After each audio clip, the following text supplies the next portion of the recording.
እስቲ አንድ እውነት እንነጋገር።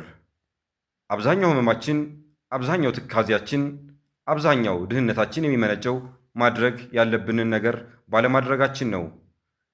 ምን ማድረግ እንዳለብን እናውቃለን። ጠዋት መነሳት እንዳለብን እናውቃለን። መጽሐፍ ማንበብ እንዳለብን እናውቃለን። ሥራ ላይ ማተኮር እንዳለብን እናውቃለን፣ ግን አናደርገውም።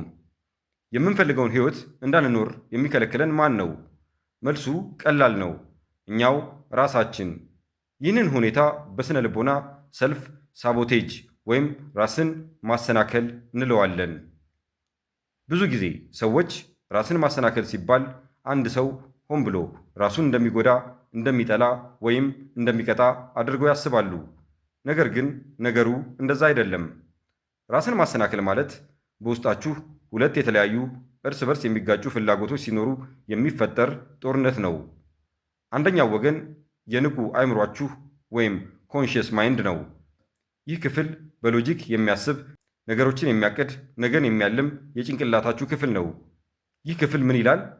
መቀየር እፈልጋለሁ፣ ሀብታም መሆን እፈልጋለሁ፣ መጻፍ እፈልጋለሁ፣ ጤናማ መሆን እፈልጋለሁ፣ ጥሩ የፍቅር ሕይወት እንዲኖረኝ እፈልጋለሁ ይላል።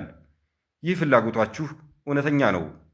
ሁለተኛውና በጣም ኃይለኛው ክፍል ደግሞ የተደበቀው አእምሯችሁ ሰብኮንሽየስ ማይንድ ነው። ይህ ክፍል ስለ ስኬት፣ ስለ ደስታ፣ ስለ ሀብት ወይም ስለ ውበት አይጨነቅም። የእሱ ዋናና ብቸኛ ዓላማ አንድና አንድ ብቻ ነው። እሱም እናንተን በሕይወት ማቆየት ወይም ሰርቫይቫል ነው። ይህ የአእምሯችሁ ክፍል የተሠራው ከብዙ ሺህ ዓመታት በፊት የነበረውን የሰው ልጅ ከአውሬ ለመጠበቅ ነው። ለዚህ ክፍል ማንኛውም አዲስ ነገር አደገኛ ነው። ስለዚህ ይህ ክፍል ምን ይላል? አይ ለውጥ አደገኛ ነው፣ እዚያ የማላውቀው ቦታ ሄጄ አደጋ ከሚገጥመኝ እዚሁ የለመድነው ቦታ ይሻለናል ይላል። እዚህ ጋር ነው ቁልፉ ነገር ያለው። እባካችሁ ይህንን በደንብ ያዙልኝ። ራሳችሁን የምታሰናክሉት፣ ሥራ የምታበላሹት፣ ዕድሎችን የምታባክኑት ስለሰነፋችሁ፣ ዲሲፕሊን ስለሌላችሁ ወይም ደካማ ስለሆናችሁ አይደለም። በፍጹም ራሳችሁን የምታሰናክሉት የውስጥ አእምሯችሁ እናንተን ለመጠበቅ ወይም ፕሮቴክት ስለሚፈልግ ነው። ይህ ራስን የመጠበቅ የተሳሳተ መንገድ ነው። አእምሯችሁ አዲስ ነገርን እንደ አደጋ ነው የሚቆጥረው። ለምሳሌ አዲስ ቢዝነስ መጀመር ትፈልጋላችሁ። የንቁ አእምሯችሁ ስለ ትርፉ ያስባል። የውስጥ አእምሯችሁ ግን ወዲያውኑ የማስጠንቀቂያ ደወል ያሰማል። ብንከስርስ? ሰዎች ቢስቁብንስ? ባይሳካልንስ? ያኔ እኮ እንዋረዳለን። ውርደት ደግሞ ከሞት አይተናነስም በሚል ፍርሃት ሰውነታችሁን ሽባ ያደርገዋል። ተጠቅልላችሁ በምቾት ቀጠናችሁ ኮምፈርት ዞን እንድትቀመጡ ያስገድዳችኋል። የሚያሳዝነው እውነት ምንድን ነው መሰላችሁ? ምንም እንኳን አሁን ያላችሁበት ሕይወት አስከፊ ቢሆንም፣ ድህነት ቢሆንም፣ ብቸኝነት ቢሆንም ለአእምሯችሁ ግን የታወቀ አደጋ ነው። አእምሮ ከማያውቀው ገነት ይልቅ የሚያውቀው ሲኦል ይሻለዋል ብሎ ያምናል።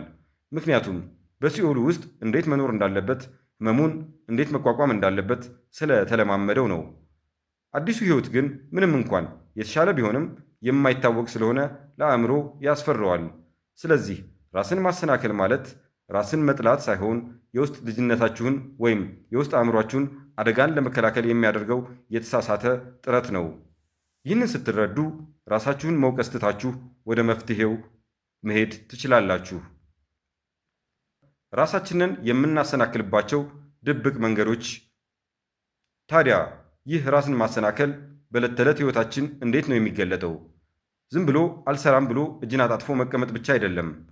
ራስን ማሰናከል በጣም ረቀቅ ያሉ ብልህ የሚመስሉና እኛ ራሱ እንደ ችግር ልብ የማንላቸው መንገዶች አሉት። እስቲ እነዚህን 3 ዋና ዋና መንገዶች በዝርዝር እንይ። በእነዚህ ውስጥ ራሳችሁን ካገኛችሁ ተራራው በፊታችሁ ተገንብቷል ማለት ነው። ብዙዎቻችን እኔ እኮ ስራዬ ጥራት እንዲኖረው ስለምፈልግ ነው እንጂ ሰነፍ አይደለሁም እንላለን። እኔ እኮ ፐርፌክሽኒስት ስለሆንኩ ነው ትንሽ የዘገየሁት ብለን በኩራት እንናገራለን። ነገር ግን ልንገራችሁ፣ ፐርፌክሽኒዝም የጥራት ጉዳይ አይደለም። ፍጹምነትን መጠበቅ ማለት በእውነት ለመናገር የፍርሃት መደበቂያ ነው። ሁሉም ነገር አልተስተካከለም፣ ስለዚህ መጀመር አልችልም የሚለው ሐሳብ ምንድን ነው? ነገሮች እንዲሳኩ ከመፈለግ የመጣ ሳይሆን ሰዎች ምን ይሉኛል ከሚል ፍርሃት የመጣ ነው። ስራችሁን አውጥታችሁ ሰዎች ከመተቸታቸው በፊት እዚሁ እጄ ላይ ይቆይና ፍጹም አድርጌ አውጣዋለሁ ብላችሁ ታስባላችሁ። ግን ያ ፍጹም የሆነ ቀን መቼም አይመጣም። ለምሳሌ ዩቲዩብ ቻናል መክፈት ፈልጋችሁ ይሆናል።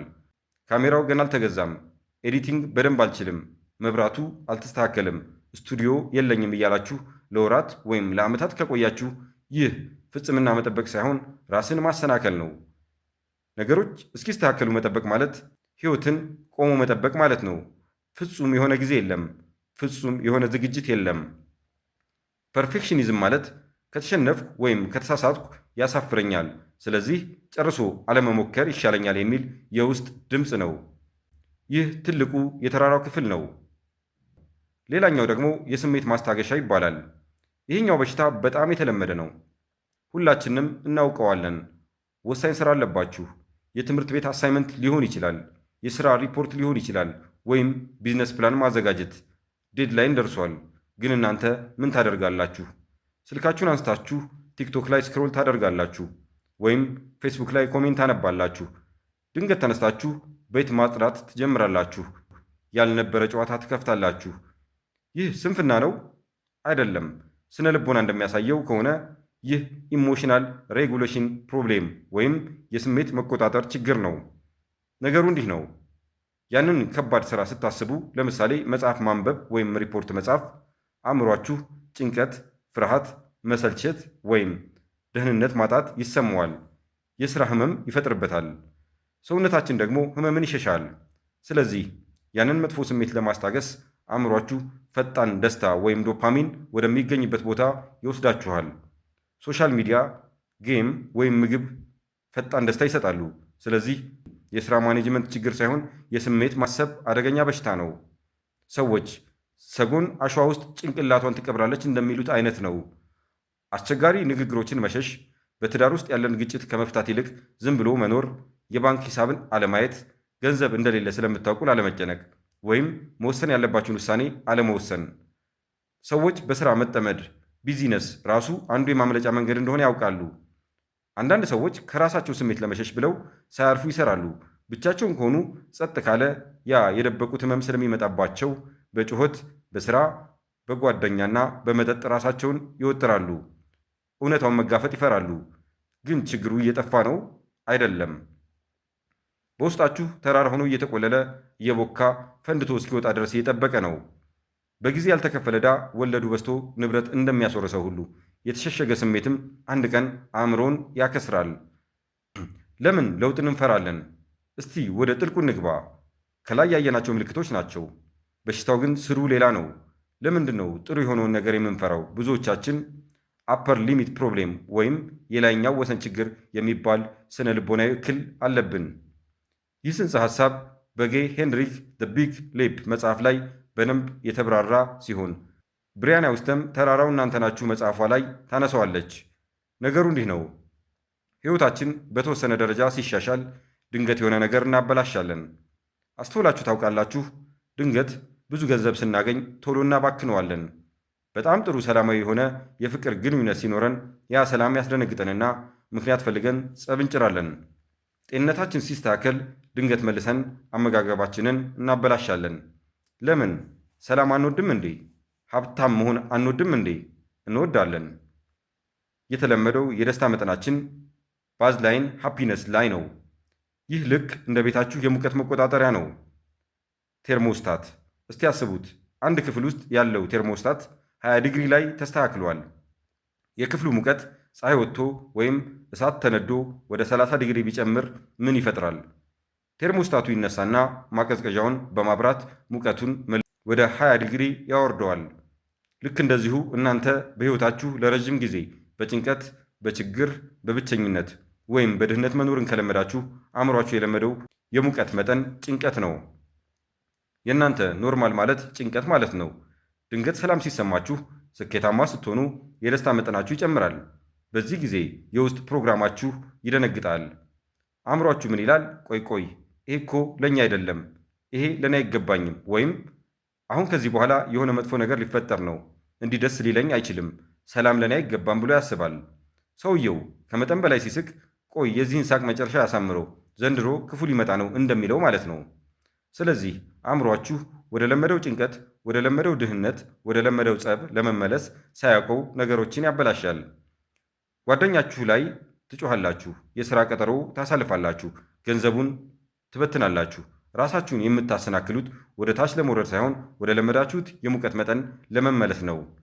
ተራራው የሚገነባው በዚህ እኔ ለዚህ ስኬት አይገባኝም በሚል ድብቅ እምነትና ፍርሃት ነው።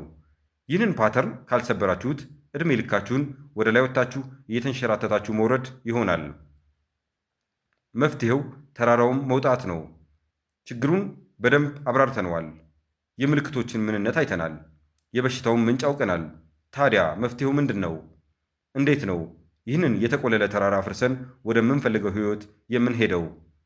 ተራራውን መውጣት ከባድ ነው፣ ግን ይቻላል። 3 ወሳኝ እና ተግባራዊ እርምጃዎችን እንውሰድ። የመጀመሪያው ፍጹም ታማኝነትና ራስን ማወቅ ነው። የመጀመሪያው እርምጃ ንቃተ ህሊና አዌርነስ ነው። ራሳችሁን እያሰናከላችሁ እንደሆነ አምናችሁ ተቀበሉ። ጥፋቱን ወደ ውጭ መግፋት አቁሙ። ዓለም እየቀጣችኝ ነው፣ ሰዎች እያሴሩብኝ ነው፣ እድሌ ነው ማለቱን አቁሙ። ተጠያቂነትን ውሰዱ። ከዚያም እስክሪብቶና ወረቀት ያዙና ሻዶ ወርክ የሚባለውን ስሩ። እያንዳንዱን ህመም፣ እያንዳንዱ ፍርሃት በወረቀት ላይ ጻፉት። ራሳችሁን ጠይቁ። ለምንድን ነው ይህንን ሥራ ለመጀመር የፈራሁት? መልሱ ስለማልችል ነው የሚል ከሆነ እርግጠኛ ነኝ፣ ወይስ በወድቅ አፍራለሁ ብዬ ነው፣ ወይስ ቢሳካልኝ ሰዎች ስለሚቀኑብኝ ጓደኞችን አጣለሁ ብዬ ፈርቼ ነው ብላችሁ በድጋሚ ጠይቁ። ብዙ ጊዜ የምንፈራው ውድቀትን ብቻ አይደለም፣ ስኬትንም እንፈራለን። ስኬት ኃላፊነት ያመጣልና። ይህንን ፍርሃት በወረቀት ላይ አስፍሩት። ፍርሃት በጨለማ ውስጥ ሲሆን ጭንቅላታችሁ ውስጥ ሲብላላ በጣም ያስፈራል። ወደ ብርሃን ወጥቶ ወረቀት ላይ ሲሰፍር ግን አቅሙን ያጣል። ስም የሰጣችሁት ጠላት አይረታም እንደሚባለው ስም የሰጣችሁት ፍርሃትም አይጥላችሁም። ሁለተኛው ትናንሽ እርምጃዎች፣ የ1% ህግ። ተራራን በአንድ ጊዜ ዘሎ መውጣት አይቻልም። ከተራራው ግርጌ ሆናችሁ ጫፉን ካያችሁት ተስፋ ትቆርጣላችሁ። አእምሯችሁን በአንድ ሌሊት መቀየር አትችሉም። በአንዴ ትልቅ ለውጥ ለማምጣት አትሞክሩ። ያ አእምሯችሁን ያስደነግጠዋል። የአደጋ ደወሉን ያስነሳል። ተመልሶ ካዝናው ይቆልፋል። ይልቁንም ማይክሮ ሺፍትስ ወይም ማንም የማያያቸውን ትናንሽ ለውጦች በየቀኑ አድርጉ። የጃፓኖች ካይዘን ፍልስፍናም ይሄው ነው። ክብደት መቀነስ ከሆነ ዓላማችሁ ከነገ ጀምሮ ምግብ እተዋለሁ፣ ጂም በቀን 2 ሰዓት እሰራለሁ አትበሉ። ይሄ አይሰራም። ይልቁንስ ነገ ምሳ ላይ 1 ማንኪያ እቀንሳለሁ በሉ። ወይም ጠዋት ተነስቼ ጫማዬን ብቻ አደርጋለሁ በሉ። ቢዝነስ መጀመር ከሆነ ነገ ቢዝነሱን ከፍታለሁ ሳይሆን ነገ ስለ ቢዝነሱ 10 ደቂቃ ብቻ አነባለሁ በሉ። መጽሐፍ ከሆነ 1 ገጽ እጽፋለሁ ሳይሆን 1 አረፍተ ነገር እጽፋለሁ በሉ። ለውጡ በጣም ትንሽ ከመሆኑ የተነሳ አእምሯችሁ እንደ አደጋ አይቆጥረውም። ፍርሃቱን ሳትቀሰቅሱ ቀስ በቀስ ወደፊት ሂዱ። ትናንሽ እርምጃዎች ሲደራረቡ ተራራውን ያወርዱታል። ሦስተኛው አዲሱን ማንነት መገንባትና ራስን ማመስገን። ከአሮጌው ማንነታችሁ ጋር መጣላት አቁሙ። እኔ ሰነፍ ነኝ፣ እኔ ደካማ ነኝ፣ እኔ ዋጋ የለኝም እያላችሁ ራሳችሁን አትውቀሱ። ራስን በመጥላት የሚመጣ ዘላቂ ለውጥ የለም። ያ የድሮ ማንነታችሁ፣ ያ ፈሪው ማንነታችሁ፣ ያ ሰነፍ የሚመስለው ማንነታችሁ እኮ እናንተን ሊጠብቅ አስቦ ነው ይህንን ሁሉ ያደረገው። ሕፃን ልጅ ቢሳሳት ትደበድቡታላችሁ ወይስ ታስተምሩታላችሁ? የውስጥ ማንነታችሁን አስተምሩት። እስከ ዛሬ ስለጠበቅከኝ አመሰግናለሁ፣ አሁን ግን መንገዱን እኔ እረከባለሁ። አሁን ደህና ነን፣ ማደግ እንችላለን በሉት። ከዚያም ጉልበታችሁን አዲሱን ማንነት በመገንባት ላይ አውሉት። በዓይነ ሕሊናችሁ የምትፈልጉትን ሰው ሁኑ። ያ የምትፈልጉት ጠንካራ ሰው ምን አይነት ውሳኔ ይወስናል? ጠዋት ሲነሳ ምን ያደርጋል ብላችሁ ጠይቁ። እኔ ፍርሃት ቢሰማኝም እርምጃ የምወስድ ሰው ነኝ ብላችሁ ለራሳችሁ ንገሩ። ማንነት የሚቀየረው በሐሳብ ብቻ ሳይሆን በተደጋጋሚ በተግባር ነው። ራሳችሁን አዲስ ሰው ፊውቸር ሰልፍ ማየት ጀምሩ። የመጨረሻውና ክፍል 6 ቀጣይ እርምጃ። ውድ ተመልካቾቼ ወደ ማጠቃለያው ስንመጣ አንድ ነገር ልበላችሁ። ተራራው እናንተ ናችሁ ሲባል መልእክቱ ተስፋ የሚያስቆርጥ ሳይሆን ትልቅ ኃይል የሚሰጥ ነው። ለምን? ምክንያቱም ተራራው ዓለም ቢሆን ኖሮ፣ ኢኮኖሚው ቢሆን ኖሮ፣ ወይም ሰዎች ቢሆኑ ኖሮ እነሱን መቀየር ስለማትችሉ ተስፋ ትቆርጡ ነበር። ነገር ግን ተራራው እናንተ ከሆናችሁ መፍትሄውም እናንተ ናችሁ ማለት ነው። ቁልፍ ያለው እናንተ እጅ ነው። ስልጣኑ ያለው እናንተ እጅ ነው። ራሳችሁን መቀየር ትችላላችሁ። ጉዞው ቀላል ነው አይደለም። በአንድ ቀን ያልቃል? በፍጹም። ዳገት መውጣት ያደክማል፣ ላብ ያፈሳል፣ እግር ያሳምማል። ምናልባት የአንድ ሰው ሕይወት እንዲቀይር ምክንያት ልትሆኑ ትችላላችሁና። እዚህ ቻናል ላይ የምንማረው እንዴት የውስጥ ቁስላችንን አክመን ሙሉ አቅማችንን መጠቀም እንደምንችል ነው። እስከዚያው ድረስ ራሳችሁን በመውደድ ይቅር በማለትና በማሻሻል ላይ አተኩሩ። ተራራውን መውጣት ዛሬ ጀምሩ፣ ምክንያቱም እይታው ከላይ ያምራል። ክቡራን አድማጮች ለዛሬ ያዘጋጀንላችሁ የማጥለያ ዝግጅታችን ይህን ይመስል ነበር። ለቻናሉ እንግዳ ከሆናችሁ በድጋሚ ቻናሉን ሰብስክራይብ እንድታደርጉ እያስታወስን ለመሰናበት እንወዳለን።